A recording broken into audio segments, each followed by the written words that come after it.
Here are the steps in assigning dynamic to static IP address in your mobile phone.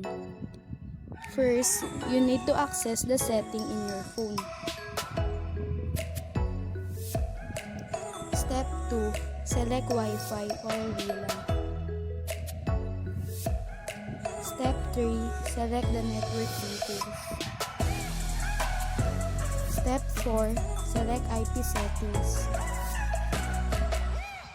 Step 5. Change the IP settings from DHCP to static. Step 6. Change the IP address following the first 3 octet of your default gateway.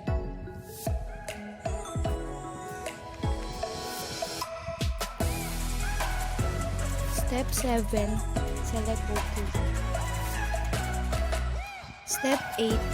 Go back to network details and see if the IP address changes.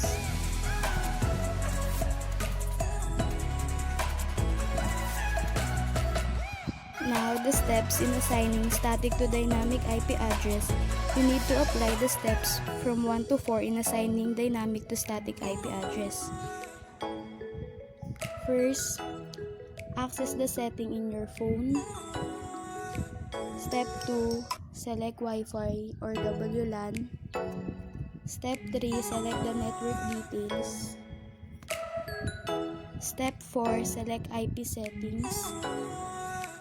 Step 5, change the IP settings from static to DHCP. Step 6, select OK. Step 7, go back to network details and see if the IP address changes.